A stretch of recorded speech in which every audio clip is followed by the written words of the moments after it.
তো বন্ধুরা সবাইকে শুভ সকাল। আর আমি আবারও চলে আসলাম নতুন একটা ভিডিও নিয়ে তোমাদের সাথে।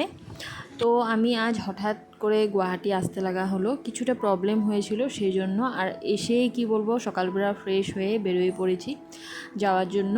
তো এদিকে দেখো ওয়েদার মানে বৃষ্টি বৃষ্টি ভাব, আর জলদি আমরা দেরি না করে ঝটপট করে বেরোয় পড়েছি।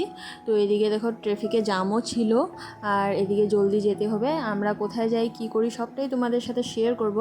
তো হঠাৎভাবে এসে মানে কিছু প্ল্যানিং ছাড়া এসে হঠাৎভাবে এরকম যাওয়াটা পসিবল হয়ে ওঠে না, কিন্তু আমাদের একটু ইমার্জেন্সি ছিল।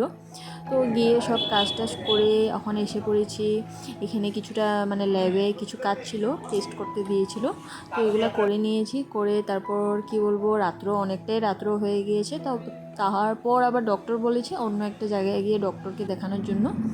তো আবারও বেরোয় পড়লাম যাওয়ার জন্য। মানে এইগুলো কাজ করতে করতে এতটাই লেট হয়ে গিয়েছে, মর্নিং থেকে ইভিনিং মানে নাইট হয়ে গিয়েছে। তো কি বলবো বন্ধুরা, উপায় তো নেই, যেতে তো লাগবে। ডক্টরের কাছে যেতে ভালো লাগে না, কিন্তু যেতে তো লাগবেই। আর দেখো কতটা মানে আমাদের ডক্টরের কাছে যেতে যেতে 9টা খানিক বেজে গিয়েছে। তো এরকম করে ভাবলাম যে না, আজকে শেষ করেই যাব। তো এদিকে ডক্টরের কাছে চলে যাচ্ছি। আর এখানে এসে পেয়ে গিয়েছি। ডক্টরের কাছে গেলে তো হবে না, আবার ওয়েটও করতে লাগবে ডক্টরের সঙ্গে দেখা করার জন্য। তো এদিকে ও ফোন করে মানে জিজ্ঞাসা করে নিয়েছে যে ডক্টর বসেছে কি না। তো বললো যে বসেছে, এসে জলদি তোমরা দেখিয়ে নাও। আর এদিকে আমরা হেঁটে উপরে যাওয়াটা তো সম্ভব নয়, সেজন্য লিফটে চলে যাচ্ছি।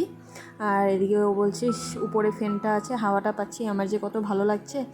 তো দৌড়াদৌড়ি করলেও তো গরম লাগে, তাই না? আর এদিকে ফাইনালি এসে পেয়ে গিয়েছি ডক্টরের কাছে। তারপর চলে আসলাম ঘরের দিকে। আর এদিকে খিদাও পেয়ে গিয়েছিল, তো এখানে ভাবলাম কিছু খেয়ে নিই। ফাস্টফুড তো খাই না, কিন্তু তবুও খেতে ইচ্ছে করছিল। তো এই যে এদিকে নিয়ে নিয়েছি গরম গরম মোমো, এক প্লেটে নিয়েছি, দুইজনে মানে শেয়ার করে খেয়ে নেব। আর এখন চলে যাব ঘরে। ঘরে যাওয়ার পরে ভাত টাত খেয়ে রেস্ট করব। তো আজকের মতন ভিডিওটা এখানেই শেষ করলাম। তো তোমাদের ভিডিওটা কীরকম লাগলো? আর সিচুয়েশানটা তো জানোই, ডক্টরের কাছে যেতে তো আমার ভালোই লাগে না। আর আশা করি কারোই ভালো লাগে না মানে, কিন্তু জীবনে বেঁচে থাকার জন্য ডক্টরের কাছে তো যেতেই লাগবে। তো উপায় নেই,